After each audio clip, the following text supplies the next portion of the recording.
Bismillahirrahmanirrahim. Assalamu alaikum students. In this lecture we have a topic grammar book lesson 1 which is future continuous tense. Students, in 6th class you have studied about some aspects of past, present and future tense. Now we will study about future continuous tense. Open your book on page 2.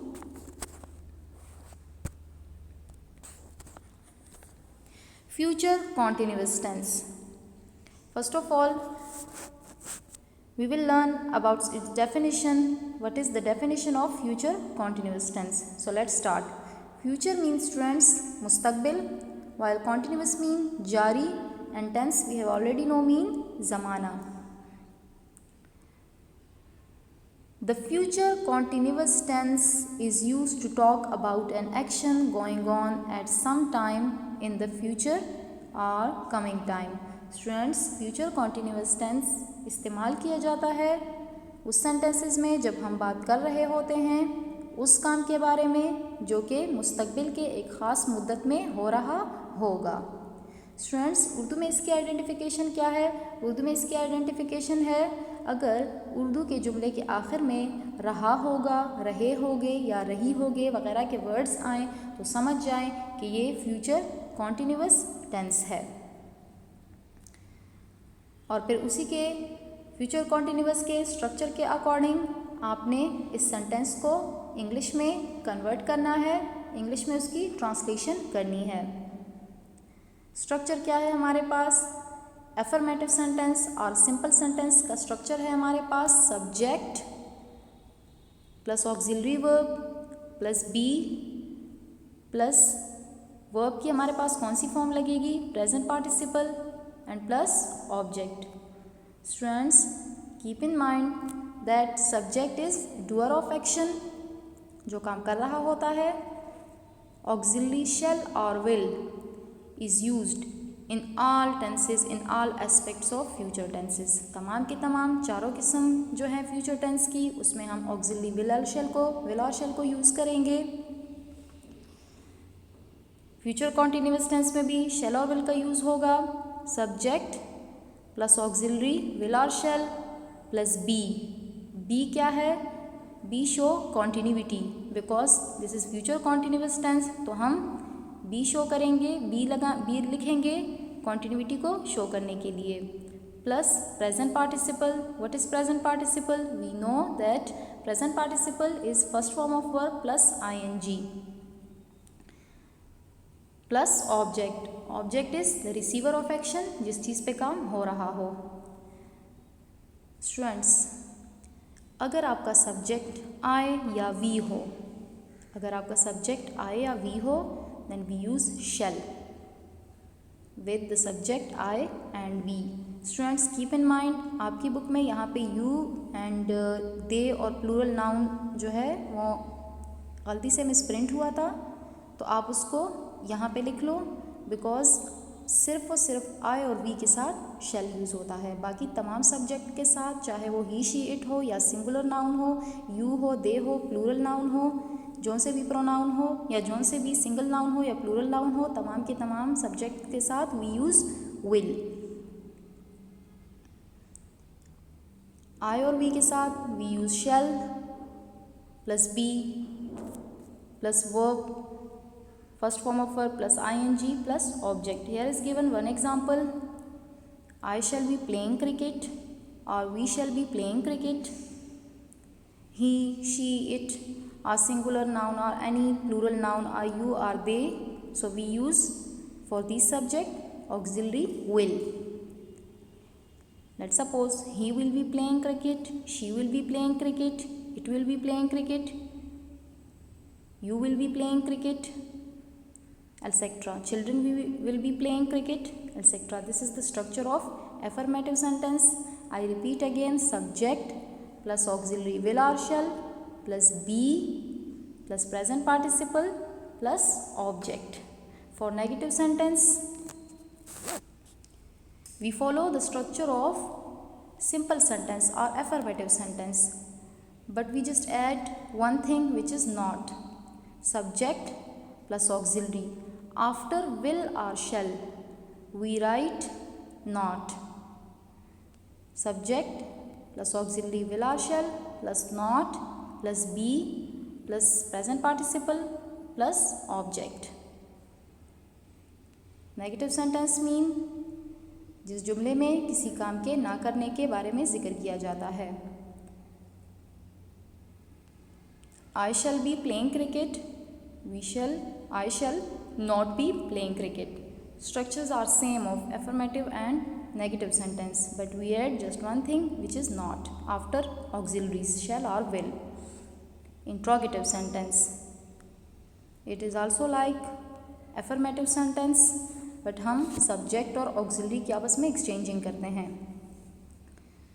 In interrogative sentence or question sentence, सवालिया जुमले, इनमें हम auxiliary will और शिल को पहले लिखते हैं, then we write subject, then be, then present participle, then object, and one important thing is question mark. Put question mark at the end of the interrogative sentences, while in the other sentences we put full stop. I shall be playing cricket. In negative sentence it became I shall not be playing cricket. In interrogative sentence, the structure is shall I be playing cricket and put question mark. Students, on page 3, look the exercise A. Fill in the blanks with the correct form of the verbs to make future continuous tense. Students, यहाँ पे आपको sentences given है और इसमें blanks भी हैं. आपने इसको according to the future continuous tense auxiliary fill करना है with the use of present participle, ताकि आपका एक complete future continuous tense का sentence बन सके. she, we know she के लिए हम कौन सी auxiliary use करते हैं? will. she will be feeding the child. These are the words given in brackets. These are the verbs. आपने इन verb के इनको change करना है present participle में. We dash recite the Holy Quran. Students, structure जहन में लाएं. Subject plus auxiliary plus be plus present participle plus object. We shall be reciting the Holy Quran. Reciting mean तिलावत करना. Next year, Mr. Khan's family will be celebrating both of the Eids in Pakistan. Celebrate और recite के end में आपका E ख़त्म हो जाता है with the addition of ing. Mother will be cooking many dishes. Cook became cooking. Tahir will be polishing his shoes. Exercise B. Change the following sentences into negative.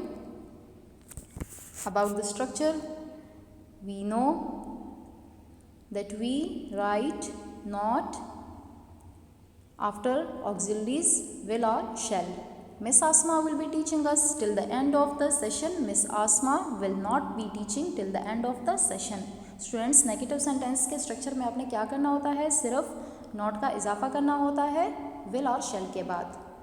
बाकी sentence same ही होता है. They will be building a castle. They will not be building a castle. We shall be expanding our business this month. We shall not be expanding our business this month. Our class will be sitting quietly till the end of the period. Our class will not be sitting quietly till the end of the period. The farmers will be returning to their homes in the evening. The farmers will not be returning to their homes in the evening.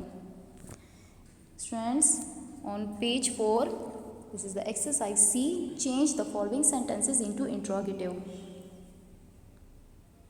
Affirmative sentences given है, you have to change it into interrogative sentence or question sentence या सवालिया जुमलों में आप इसको change करें. You have know about the structure. Structure जहन में लाएं. Auxiliary plus subject plus be plus present participle plus object and put question mark. Structure mind में लाते हुए इसको change करें. The teacher will be punishing the latecomers in the first period. Will the teacher be punishing the latecomers in the first period? Put question mark. My sister will be writing an essay next Sunday. Will my sister be writing an essay next Sunday? Put question mark. We shall be going to Australia in near future. देखें, shall और auxiliary और subject की exchanging हो रही है. बाकी structure same ही है. Shall we be going to Australia in near future? Put question mark. Everyone at the party will be having fun. Will everyone at the party be having fun? Put question mark. Fifth one, the board will be announcing the results next week. Will the board be announcing the results next week? Put question mark. Exercise D. Translate the following sentences into English. किसी भी Urdu sentence को English में translate करते वक्त आप mind में लाइएगा कि उर्दू आइडेंटिफिकेशन उसकी क्या है.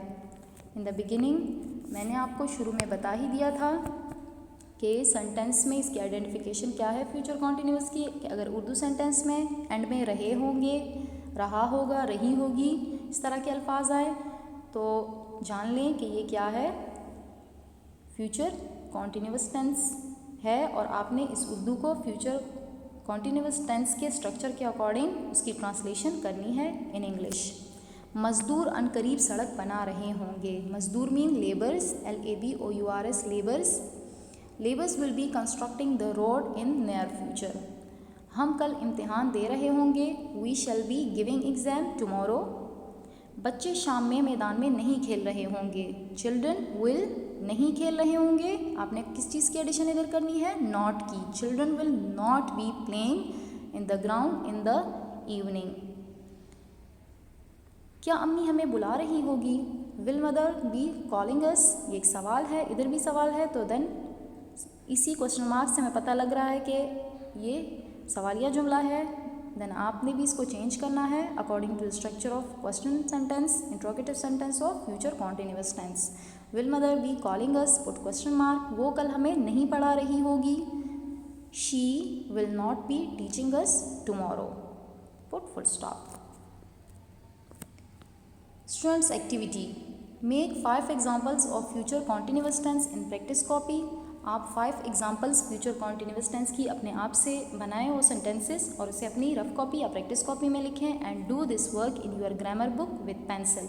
और ये जो काम है आपने पेज 3 to 4 आपने पेंसिल से करना है अपनी ग्रामर बुक में. Stay safe.